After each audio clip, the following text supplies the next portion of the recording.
श्री स्वामी समर्थ. कर्जातून बाहेर पडण्यासाठी स्वामींचे 5 प्रभावी उपाय. रात्रीचे 2 वाजलेत. संपूर्ण जग शांत झोपले. पण तुमच्या डोळ्यातून झोप कायमची गायब झाले. डोक्यात फक्त एकच विचार चक्रावून टाकतोय. उद्याचा दिवस कसा उजडेल? त्या कर्जाचं काय होईल? लोकांनी दारात येऊन आवाज दिला तर इज्जतीचं काय होईल? तुम्ही सेवा करताय, नामस्मरण करताय, देवाचे उंबरठे झिजवताय. तरीही परिस्थिती बदलत का नाहीये? माझ्याच नशिबात हा त्रास का आहे? हा प्रश्न तुम्हालाही पडत असेल ना? तर आजचा हा व्हिडिओ तुमच्या आयुष्यात उगाचच आलेला नाहीये. स्वामींनी तुम्हाला इथे पाठवलं आहे. कारण आज आपण अशा 5 व्यावहारिक उपायांबद्दल बोलणार आहोत, ज्यांनी कर्जाच्या महाभयंकर विस्कळातून हजारो भक्तांना अनुभव आलेला आहे. ते त्या कर्जातून बाहेर पडलेले आहेत. तर हे समजून घेतलं तर आयुष्य बदलून जाईल. तर हा व्हिडिओ शेवटपर्यंत फक्त पाहायचा नाहीये, तर तो आत्मसात देखील करायचा आहे. अनेकदा लोक विचारतात, की आम्ही दररोज श्री स्वामी समर्थ नावाचा जप करतो. स्वामी चरित्र सारामृतचे पाठ करतो. तरीही आमचं कर्ज कमी होण्याऐवजी ते वाढतच का चाललंय? आमची सेवा स्वामींपर्यंत पोहोचत नाहीये का? असे बऱ्याच जणांना प्रश्न पडतात. आपण कुठे चूक करतो? हेच माहीत नाहीये बऱ्याचशा लोकांना. आपण जेव्हा स्वामींकडे जातो, तेव्हा भक्तीपेक्षा आपल्या मनामध्ये भीती आणि हवस जास्त असते. बऱ्याच वेळेस आपण बघतो, की आपण नामस्मरण करताना देवाकडे लक्ष देण्याऐवजी आपल्या मनामध्ये कर्जाचे आकडे आपण मोजतोय किंवा आपल्या मनामध्ये एखादी भीती असते, की पुढे काय होईल?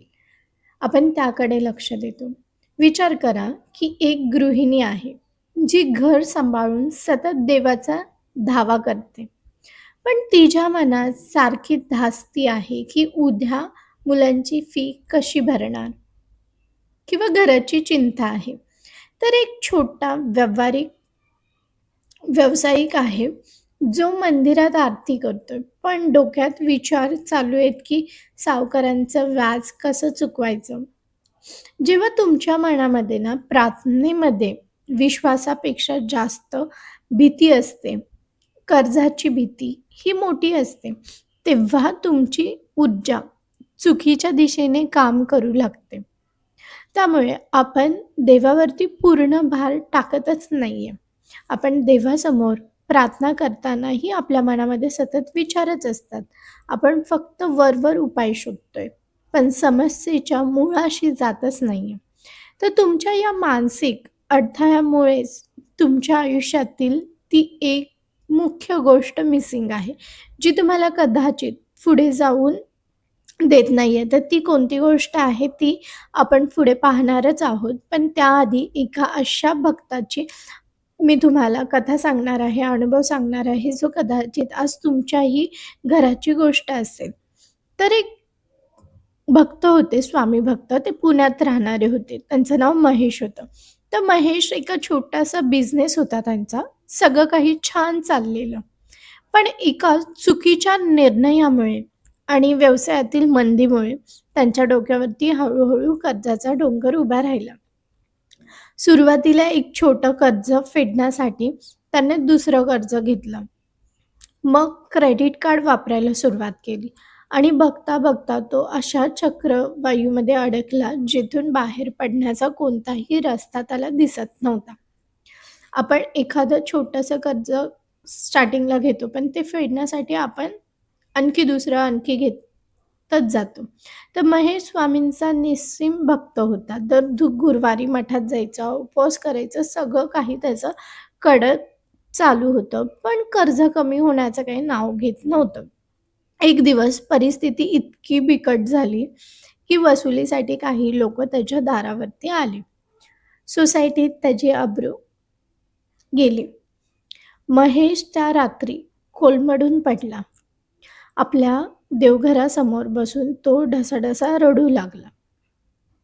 स्वामींच्या फोटोकडे बघून तो म्हणाला, की "स्वामी, जर तुम्ही आहात, तर माझ्याच वाट्याला हा वनवास का आहे? मी तुमची एवढी सेवा करतोय, मग माझं काय चुकलंय?" त्या रात्री महेशला एक विलक्षण असं स्वप्न पडलं किंवा म्हणा की त्याला एक अशी जाणीव झाली.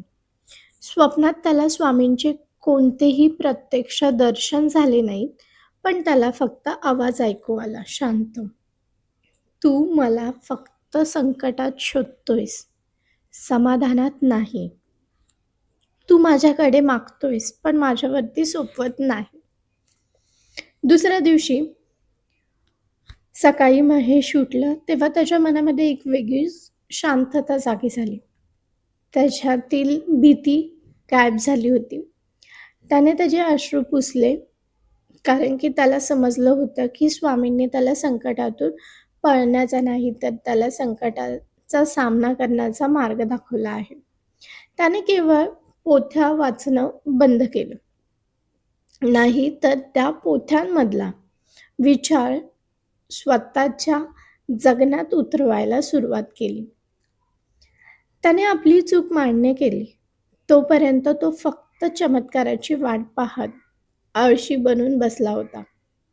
पण त्या दिवसापासून त्याने स्वामींच्या प्रेरणेने कर्म करायला सुरुवात केली आणि विज्ञानापेक्षाही वेगाने अवघ्या काही महिन्यातच त्याच्या व्यवसायाला अशी कलाटी मिळाली, की त्याची सगळी कर्ज एकामागून एक फिटत गेली. आपण प्रार्थना करतो, पण आपण पूर्णपणे ते स्वामींवरती सोपवायला हवी ती कामं. महेशला नेमकी कोणती जाणीव झाली होती? तर त्याची चूक काय होती? तीच चूक जी आज सगळेच लोकं करतायत, बरेचसे जण. आपण पाठीशी असलेल्या स्वामींना विसरून समोर उभा आलेल्या कर्जाला, भीतीला घाबरत राहतो. आध्यात्मिक भाषेत म्हणायचं झालं तर आपण कर्माचा सिद्धांत विसरतोय. कर्ज हे केवळ पैशांचं नसतं. अनेकदा ते आपल्या जुन्या कर्मांचं ऋण देखील असतं. म्हणूनच म्हणतात ना, जे पेराल ते उगाल. जेव्हा आपण आता की विचार करतो, शॉर्टकट शोधतो किंवा ऐपतीपेक्षा जास्त दिखावा करण्यासाठी पैसा खर्च करतो, तेव्हा आपण ना निसर्गाच्या नियमांच्या विरोधात जातो. स्वामींची सेवा म्हणजे एखादी जादूची कांडी नाही आहे, की तुम्ही आज मंत्र म्हटलात आणि उद्या सकाळी तुमच्या खात्यात लाखो रुपये जमा झाले. स्वामी हे आपल्याला कर्मांचे चालक आहेत. तर ते तुम्हाला बुद्धी देतात, संयम देतात आणि योग्य संधी देतात, योग्य मार्ग दाखवतात. कारण की आपल्या जीवनामध्ये आत्ता जे घडत असतं ते सगळं कर्मावरती असतं. पण जर तुमचं लक्ष फक्त मला पैसा कधी मिळणार यावर असेल, तर तुम्ही तुमची एकाग्रता गमावून बसता. अध्यात्मक अत्यंत सखोल विचार आहे. ज्या गोष्टीवरती तुम्ही लक्ष केंद्रित करता ना, ती गोष्ट वाढत जाते. जर तुम्ही 24 तास फक्त कर्ज, कर्ज, कर्ज याचा विचार करत असाल, तर तुम्ही ब्रह्मांडाकडून अजून कर्ज स्वतःकडे आकर्षित करत आहात. आपल्याला फक्त फोकस बदलावा लागतो. ही विसरण्याची अशी बदलायची, की ते 5 अचूक उपाय कोणते आहेत, जे तुमच्या आयुष्यात लक्ष्मीचा प्रवाह पुन्हा सुरू करतील. तर आपण ते पाहूया. आता नीट एकाग्रतेने ऐका, की हे 5 उपाय तुमच्या दैनंदिन आयुष्यामध्ये तुम्हाला आजपासूनच हे सुरू करायचे आहेत. तर पहिला उपाय, कृतज्ञतेचा दिवा. ग्रॅटिट्यूड प्रॅक्टिस असावी. रोज संध्याकाळी स्वामींच्या समोर गाईचा तुपाचा गाईच्या तुपाचा किंवा तिळाच्या तेलाचा दिवा लावा. देवाला सांगू नका की तुमच्यावरती किती कर्ज आहे. त्याऐवजी आज तुमच्याकडे जे काही शिल्लक आहे, तुमचं कुटुंब, 2 वेळचं अन्न, जे तुम्हाला तुमच्या आयुष्यामध्ये स्वामींनी दिलेला आहे. हा श्वास, त्याबद्दल स्वामींचे आभार माना. जेव्हा तुम्ही कृतज्ञता व्यक्त करतात, तेव्हा हळू-हळू दारिद्र्य दूर पळू लागतं. म्हणून नेहमी पॉझिटिव्ह गोष्टी आपल्याकडे अट्रॅक्ट केल्या पाहिजेत. दुसरा उपाय, ऋणमोचक मंगल स्तोत्र पठण. शक्य असल्यास दर मंगळवारी किंवा रोज सकाळी ऋणमोचक मंत्र स्तोत्राचं वाचन करा किंवा ते ऐका. हे स्तोत्र कर्जाचे अडथळे दूर करण्यासाठी अत्यंत प्रभावी मानला जातो आणि हे पठण करताना पूर्ण शांतता आणि श्रद्धा असावी मनामध्ये. तिसरा उपाय म्हणजे कर्मांचा दशांश. 10% हे कार्मिक रूल्स आहेत. तुमच्या कमाईतील अत्यंत छोटासा हिस्सा, अगदी तुमचा 1% किंवा 5% का असेना, पण तुमच्या सॅलरीमधून ते गरजू व्यक्तींना अन्नदान किंवा मुक्या प्राण्यांच्या सेवेसाठी खर्च करा. जेव्हा तुम्ही देण्याचा प्रवृत्ती ठेवतात, तेव्हा विश्वाचा नियम आहे की जे तुम्ही द्याल ते तुमच्याकडे हजारो पटीने परत येईल. चौथा, आर्थिक शिस्त आणि प्रामाणिकपणा. स्वामींच्या समोर संकल्प करा की आजपासून मी माझ्या उत्पन्नापेक्षा ₹1ही जास्त खर्च करणार नाही आणि कोणत्याही अनैतिक मार्गाने पैसा कमवणार नाही. तुमची ही प्रामाणिक इच्छा पाहून स्वामी स्वतः तुमच्या बुद्धीला योग्य दिशा देतील. त्यामुळे आर्थिक नियोजन करताना शिस्त देखील असायला हवी आणि त्यामध्ये प्रामाणिकपणा. 5वा उपाय, नामस्मरणाचा संकल्प. रोज रात्री झोपण्यापूर्वी किमान 11 वेळा शांत चित्तेने डोळे बंद करून मनातून म्हणा की माझं रक्षण करणारे स्वामी समर्थ आहेत. मी सुरक्षित आहेत. हे तुमच्या मनातील भीती नष्ट करेल आणि भीती संपली की योग्य निर्णय घेण्याची ताकद मिळते. हे उपाय करत असताना मनात कोणतीही शंका आणू नका.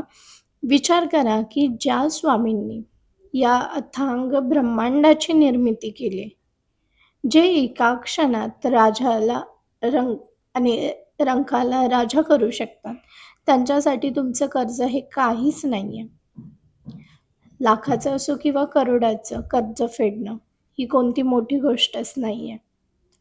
ते फक्त तुमची परीक्षा घेत आहेत. ते पाहत आहेत की तुम्ही कठीण काळातही तुमचा त्यांच्यावरती विश्वास कसा टिकवून ठेवताय. विश्वास तुम्ही ठेवताय की डगमगताय. जेव्हा लहान बाळ चालत असतं तेव्हा ते पडतं, तेव्हा आई त्याला लांबून पाहत असते की जेणेकरून ते स्वतः उठायला शिकेल, चालायला शिकेल. पण जर बाळ चालतानाच रडायला लागलं तर आई धावून जाऊन त्याला कडेवरती घेते. तर तसंच स्वामींचंही तसंच आहे. ते लांब नाहीयेत, ते अगदी तुमच्या शेजारीच आहेत. तुमच्या प्रत्येक अश्रूंची त्यांना किंमत आहे. डोळे बंद करा आणि फील करा की त्यांचे अभयहस्य तुमच्या पाठीवरती खंबीरपणे आहेत उभे. ते तुम्हाला सांगत आहेत की रडू नकोस, मी सगळं काही ठीक करणार आहे. फक्त तुझा कर्ममार्ग तू सोडू नकोस. सगळी चिंता, भीती आजपासूनच स्वामींच्या चरणी अर्पण करून टाका आणि तुमचं मन तुम्ही हलकं करा.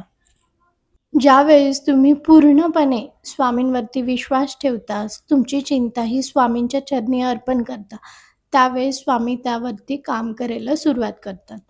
त्यामुळे तुम्ही फक्त तुमचे कर्म नीट ठेवा आणि स्वामींवरती विश्वास ठेवा. तुमचे कर्ज, तुमच्या आयुष्यातील संकट हे आपोआप स्वामी मार्गी लावतील. आणि जर ही माहिती तुम्हाला उपयुक्त वाटली असेल तर हा व्हिडिओ तुमच्या फ्रेंड सर्कलमध्ये, फॅमिलीमध्ये एका स्वामी भक्तापर्यंत जरूर पोहोचवा, जेणेकरून त्यांना देखील माहिती मिळेल. आपण लवकरच भेटूया. तोपर्यंत